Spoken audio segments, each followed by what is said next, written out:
గోర వార్తాలోకంకు స్వాగతం.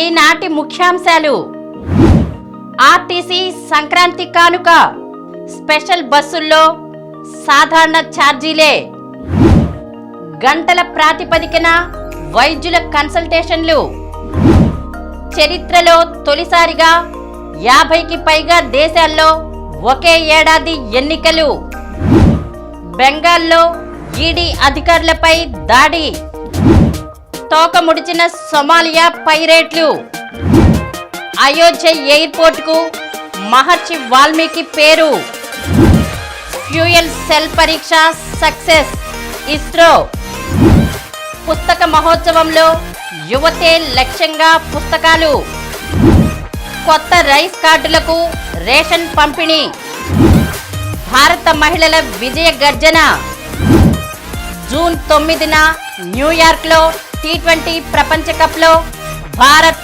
పాకిస్తాన్ పోరు, చలికాలంలో బరువు పెరగడానికి కారణాలు.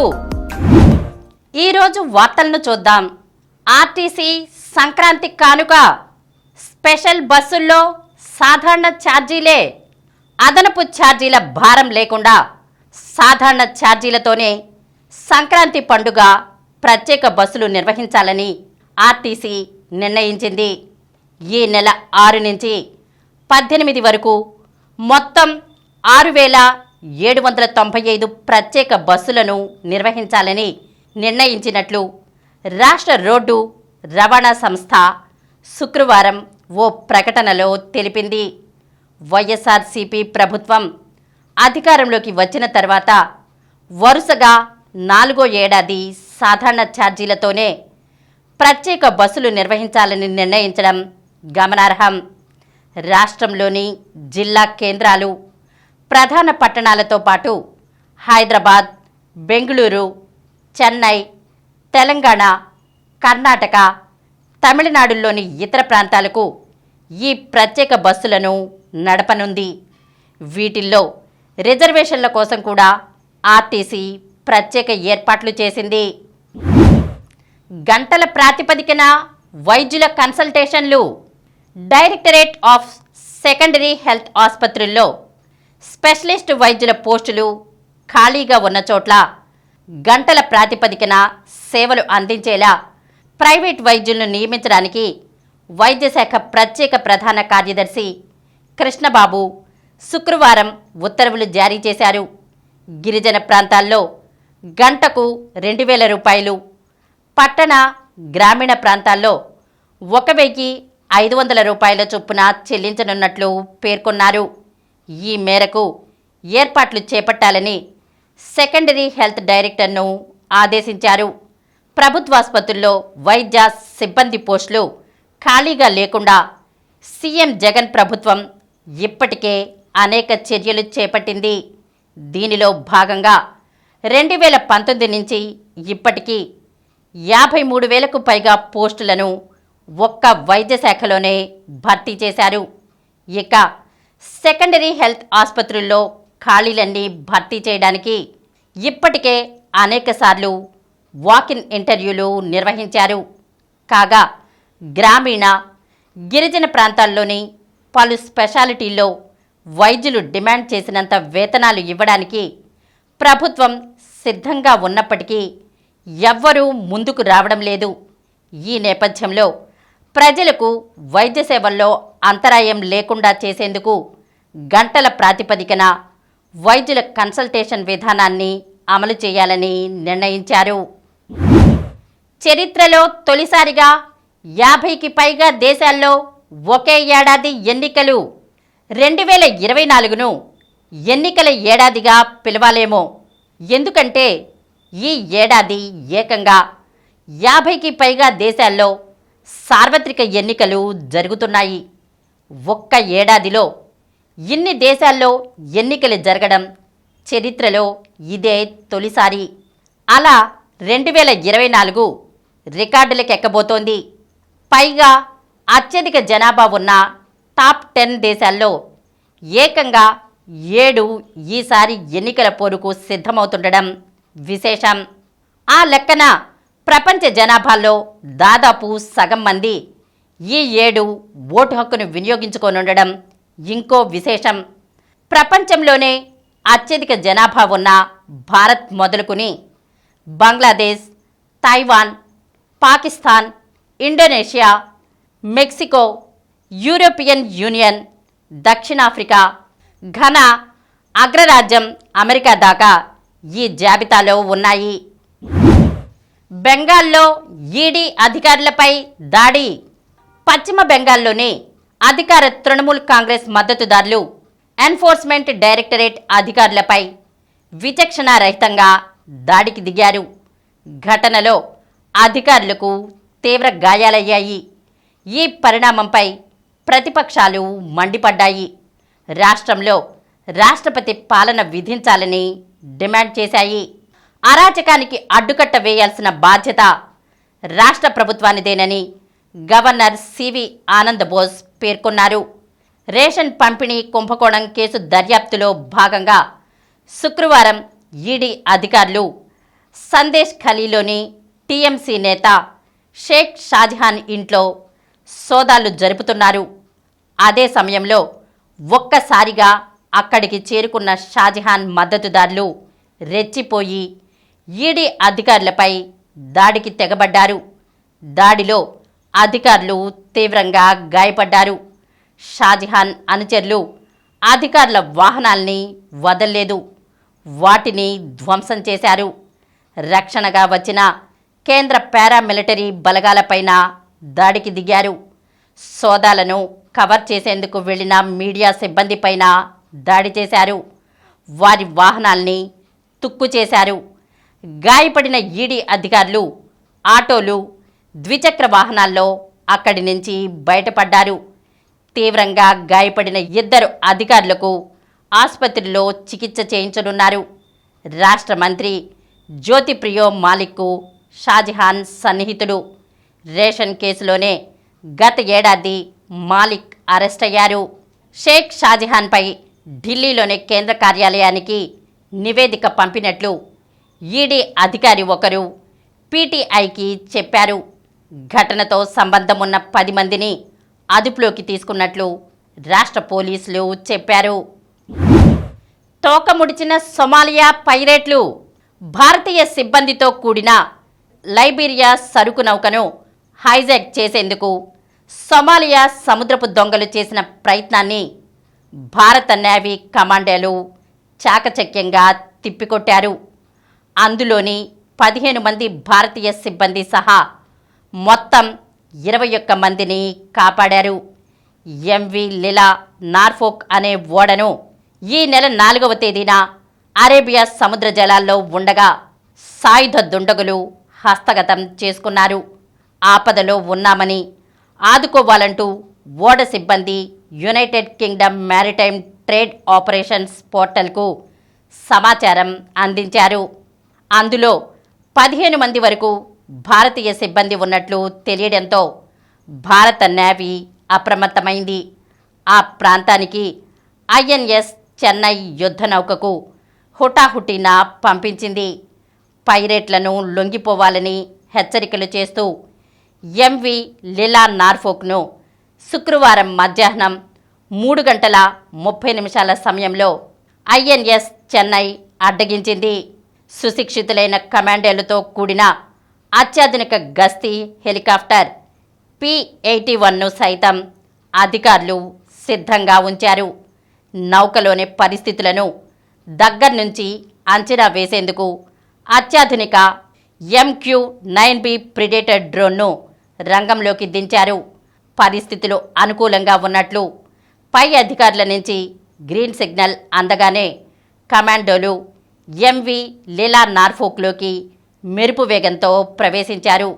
వారిని చూసి పైరేట్లు తోకముడిచారు. అయోధ్య ఎయిర్పోర్టుకు మహర్షి వాల్మీకి పేరు. ఉత్తరప్రదేశ్లోని అయోధ్య విమానాశ్రయానికి మహర్షి వాల్మీకి ఇంటర్నేషనల్ ఎయిర్పోర్ట్ అయోధ్య ధామ్ అని పేరు పెట్టాలన్న ప్రతిపాదనకు కేంద్ర మంత్రివర్గం ఆమోదముద్ర వేసింది. దాన్ని అంతర్జాతీయ విమానాశ్రయంగా ప్రకటించాలని కూడా నిర్ణయించింది. అయోధ్య విమానాశ్రయానికి మహర్షి వాల్మీకి పేరు పెట్టాలన్న ప్రతిపాదనకు కేంద్ర కేబినెట్ అంగీకారం తెలపడంపై ప్రధాని మోదీ హర్షం వ్యక్తం చేశారు. దీన్ని వాల్మీకి మహర్షికి దేశ ప్రజల తరపున ఘనమైన నివాళిగా అభివర్ణించారు. అయోధ్యను ప్రపంచ దేశాలతో అనుసంధానించేందుకు ప్రభుత్వం కట్టుబడి ఉందంటూ ఎక్స్లో పోస్ట్ చేశారు. ఫ్యూయల్ సెల్ పరీక్ష సక్సెస్. ఇస్రో భవిష్యత్తులో అంతరిక్షంలో ఉపగ్రహాలు తదితరాలకు నిరంతర ఇంధన సరఫరాలో కీలకం కాగల ఫ్యూయల్ సెల్ పనితీరును విజయవంతంగా పరీక్షించినట్లు భారత అంతరిక్ష సంస్థ ఇస్రో పేర్కొంది. జనవరి 1న పిఎస్ఎల్వి C-58 ద్వారా భూ దిగువ కక్షలోకి చేర్చిన ఫ్యూయల్ సెల్ ఆధారిత ఇంధన వ్యవస్థలోని పాలిమర్ ఎలక్ట్రోలైట్ మెంబ్రేన్ పరీక్ష విజయవంతమైంది. దీని ద్వారా కొద్ది సమయం పాటు 180 వాట్ల విద్యుదుత్పత్తి జరిగింది అని శుక్రవారం తెలిపింది. సంప్రదాయ బ్యాటరీ సెల్స్తో పోలిస్తే ఈ ఫ్యూయల్ సెల్స్కు చాలా తక్కువ ఖర్చవుతుంది. పైగా ఇవి అధిక సామర్థ్యంతో పనిచేస్తాయి. పూర్తిగా పర్యావరణ హితం కూడా. వీటిని అంతరిక్షంతో పాటు భూమిపై కూడా పలు రకాలుగా వాడుకోవచ్చు అని వివరించింది. భావి అంతరిక్ష ప్రయోగాలకు అవసరమైన డిజైన్లపై అవగాహనకు వచ్చేందుకు తాజా పరీక్ష దోహదపడుతుందని చెప్పింది. కృష్ణబిలాలపై పరిశోధనల నిమిత్తం జనవరి 1న ప్రయోగించిన ఎక్స్పోసాట్ బాగా పనిచేస్తోందని ఇస్రో చైర్మన్ ఎస్ సోమనాథ్ ప్రకటించారు. పుస్తక మహోత్సవంలో యువతే లక్ష్యంగా పుస్తకాలు. పుస్తక మహోత్సవంలో వివిధ రకాల సాహిత్యాలు అందుబాటులో ఉన్న యువత లక్ష్యంగా ప్రచురించిన పుస్తకాలే అగ్రస్థానంలో నిలుస్తున్నాయి. విజయవాడ పాలిటెక్నిక్ కళాశాల ఆవరణలో కొనసాగుతున్న పుస్తక మహోత్సవంలో సుమారు 200 స్టాల్స్లో పుస్తకాలు విక్రయాలు జరుగుతుండగా అందులో దాదాపుగా ప్రతి స్టాల్లోనూ యువతకు సంబంధించిన పుస్తకాలే అధికంగా అమ్ముడవుతున్నాయి. ప్రచురణకర్తలు సైతం వారే లక్ష్యంగా అధికంగా పుస్తకాలను ముద్రించి మార్కెట్లోకి తీసుకొస్తున్నారు. దానికి తోడు ప్రస్తుతం విద్యార్థుల అవసరాలు, వారి ఉపాధి అవకాశాలు వీటిని దృష్టిలో పెట్టుకుని వివిధ కోణాల్లో రచయితల చేత కొత్త పుస్తకాలను రాయిస్తున్నారు. యువత పాఠ్యాంశాలకు సంబంధించిన పుస్తకాలకు పెద్దపీట వేస్తున్నారు. వారు అభ్యసించే కోర్సు చివరి సంవత్సరంలో ఉండగా వారిలో ఉన్న నైపుణ్యాలకు పదును పెట్టేందుకు అవసరమైన పుస్తకాల వైపు అధికంగా దృష్టి పెడుతున్నారు. దీంతో వారి అవసరాలను తీర్చే విధంగా రచయితలు, ప్రచురణకర్తలు ఎప్పటికప్పుడు ప్రయత్నాలు చేస్తున్నారు. కొత్త రైస్ కార్డులకు రేషన్ పంపిణీ. రాష్ట్ర ప్రభుత్వం కొత్తగా 1,11,321 రైస్ కార్డులను మంజూరు చేయగా సంక్రాంతి పండుగను దృష్టిలో పెట్టుకుని ఈ నెల నుంచే కొత్త కార్డుదారులకు రేషన్ అందించాలని నిర్ణయించింది. నిజమైన అర్హులకు లబ్ధి చేకూర్చేందుకు ప్రభుత్వం ఏటా 2 సార్లు జూన్, డిసెంబర్లలో కొత్తగా కార్డులు జారీ చేస్తోంది.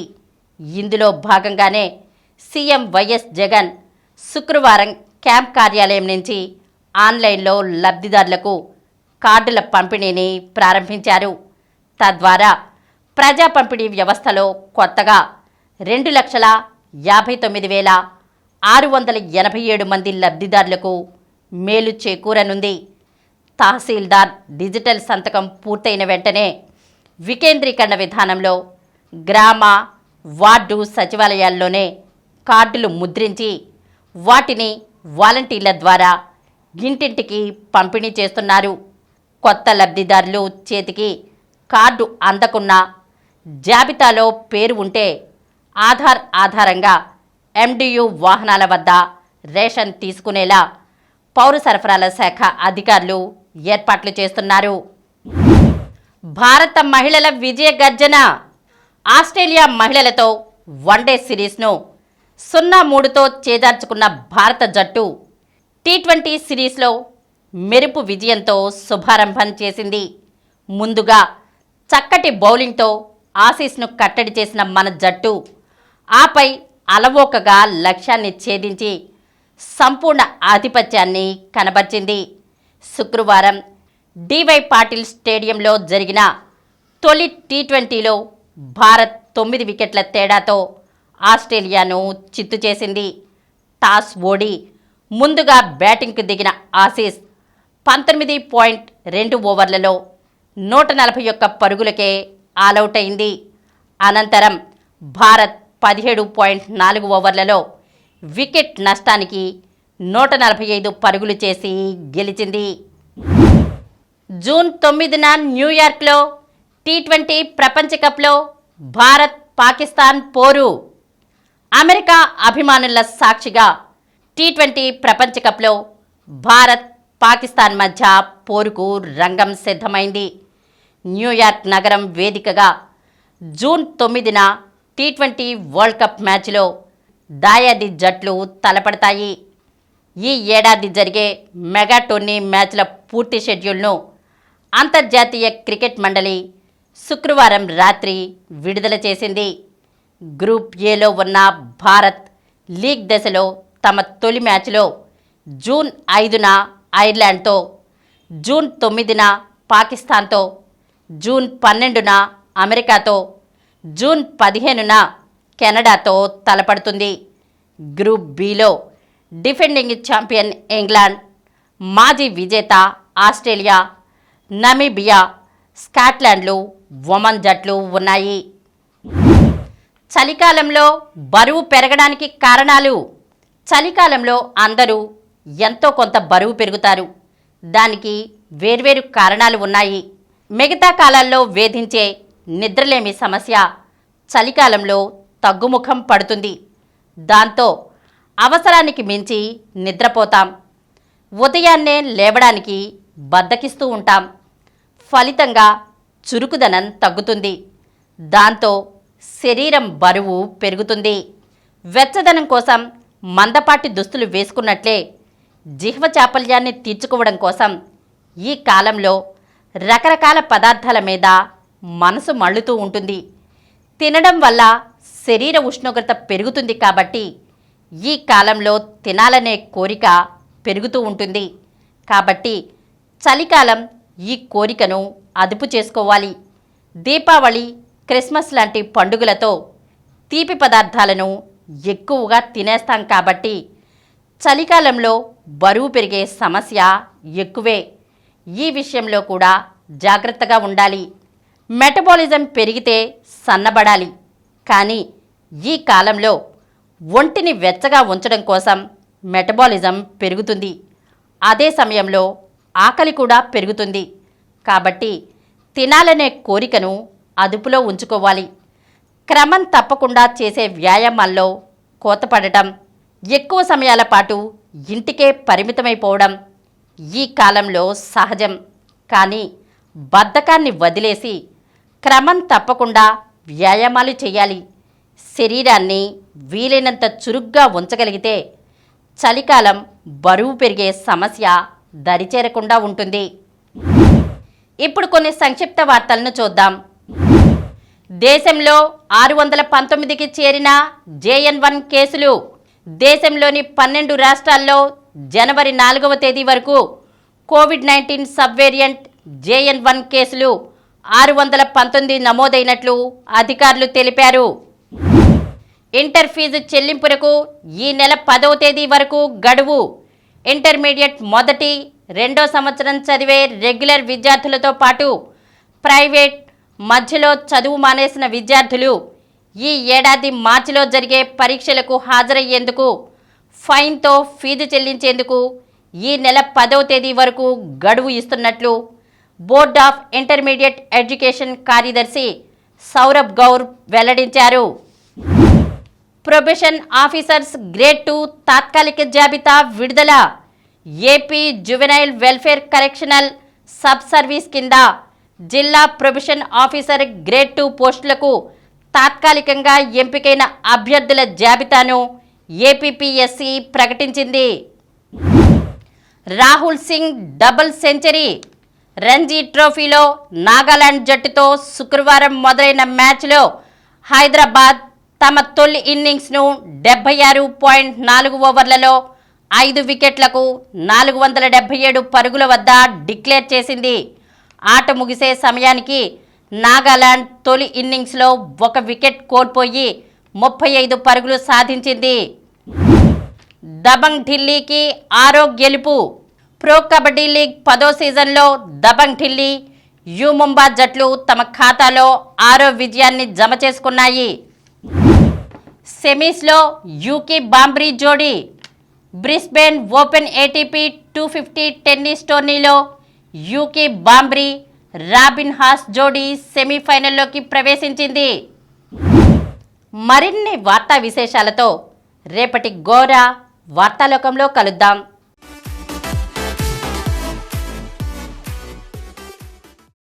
ప్రతిరోజు వార్తా విశేషాల కోసం అనతి కాలంలోనే 20 కోట్ల వ్యూస్ సాధించిన డాక్టర్ సమరం మల్టీ ఛానల్ నెట్వర్క్ సమర్పించు గోరా వార్తాలోకంకు సబ్స్క్రైబ్ చేయండి, లైక్ చేయండి, మీ ఫ్రెండ్స్కి షేర్ చేయండి. అలాగే ప్రక్కనున్న గంట సింబల్ని ప్రెస్ చేయడం మర్చిపోకండి. Please download Samaram multi-channel app and watch your favorite channels from your mobile. App available on Google Play Store and subscribe to the channels.